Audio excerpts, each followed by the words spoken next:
আসসালামু আলাইকুম রহমতুল্লাহি ওয়া বারাকাতুহু।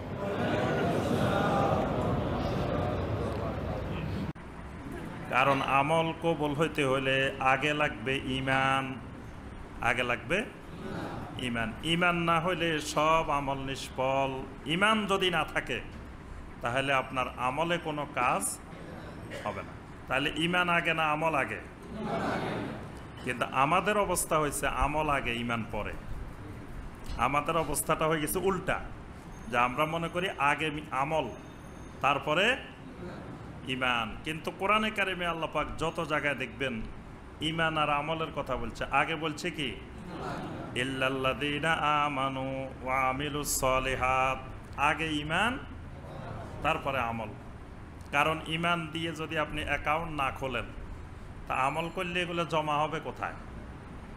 আপনার অ্যাকাউন্টে নাই, ব্যাংকে। আমি প্রতিদিন যাই যে টাকা জমা দেন, তো এগুলো কোথায় জমা হবে?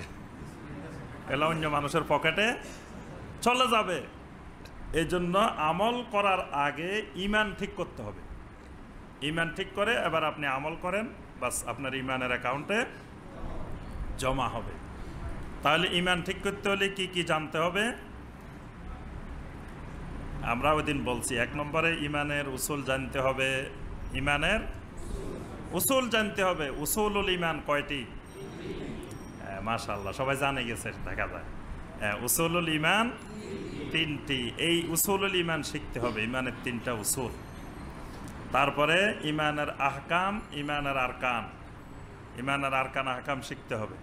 কি কি কারণে ঈমান ভেঙে যায় এগুলো শিখতে হবে। তাহলেই এগুলার ব্যাখ্যা বিশ্লেষণ সহ শিখলে এবং ওই অনুযায়ী বিশ্বাস ভিতরে দৃঢ় হলে তারপরে বুঝবেন যে ঈমানের অ্যাকাউন্ট পাকাপোক্ত হয়ে যায়। কারণ ঈমান, আপনি অ্যাকাউন্ট খুলতে গেলে খালি ফর্ম ফিল আপ করলে হয় না। ফর্মের সাথে আইডি কার্ডের ফটোকপি দিতে হবে, ছবি দিতে হবে, নমিনি লাগবে, অনেক কাজ আছে না।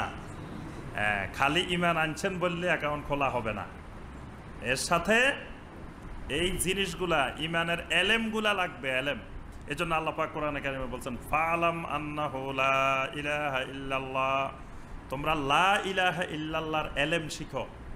ফালাম, ফালাম মানে কি? জানো, শিখো, এলেম শিখো। কিসের এলেম? আন্নাহু লা ইলাহা ইল্লাল্লাহ, লা ইলাহা ইল্লাল্লাহর এলেম। তাহলে বোঝা যায় লা ইলাহা ইল্লাল্লাহর আলাদা কিছু এলেম আছে যেগুলো জানতে হবে, শিখতে হবে। লা ইলাহা ইল্লাল্লাহর এলেম। তাহলে যদি লা ইলাহা ইল্লাল্লাহর এলেম শিখেন তাহলেই ওই আপনার আখের কালাম হবে লা ইলাহা ইল্লাল্লাহ। মান কানা আখিরা কালামিহি লা ইলাহা ইল্লাল্লাহ দাখালাল জান্নাহ, যে ব্যক্তির আখের কালাম হবে লা ইলাহা ইল্লাল্লাহ সে জান্নাতে যাবে। সুবহানাল্লাহ। আমরা তো মনে করি লা ইলাহা ইল্লাল্লাহ যেহেতু মুখস্থ করছি একবার, তাহলে আমার তো লা ইলাহা ইল্লাল্লাহর কাজ হয়ে গেছে নাকি?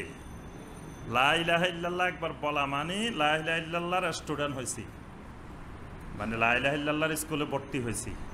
ভর্তি হওয়ার পরে এবার লেখাপড়া শুরু লা ইলাহা ইল্লাল্লাহ। লা ইলাহা ইল্লাল্লাহর বিশাল লেখাপড়া আছে। লা ইলাহা ইল্লাল্লাহ হলো তাওহীদ, কালেমাতান তয়্যিবাতান। এই কথাটা আসতেছে, আল্লাহ পাক বলছেন লা ইলাহা ইল্লাল্লাহ হলো কালেমাতান তয়্যিবাতান। এটা হলো কাশাজারাতিন তয়্যিবা। লা ইলাহা ইল্লাল্লাহ বলা মানে মাত্র বীজ বপন করছেন, এবার এই বীজ থেকে গাছ উঠবে। গাছ উঠার পরে এই গাছের যত্ন করতে হবে, পানি দিতে হবে, অনেক কিছু যত্ন আছে এটার। এই যত্ন করে যদি গাছটা লালন পালন করেন তাহলে আপনার ঈমান হবে, আখের কালাম হবে লা ইলাহা ইল্লাল্লাহ।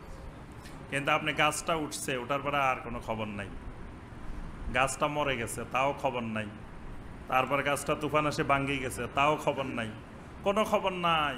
একবার লাগাইছেন, মনে করছেন যে মৃত্যুর সময় আমার আখের কালাম লা ইলাহা ইল্লাল্লাহ। মৃত্যুর সময় যা দেখবেন যে গাছ কবে মরে গেছে আপনি খবরে নেন নাই। বুঝতে পারছেন? এই জন্যই আল্লাহ পাক বলছেন যে কাফেরদের আমল হবে কারামাদিন, ছাইয়ের মতো। এটা বাতাস আসলে এটা উড়ে চলে যাবে, এটা কোনো কাজে আসবে না।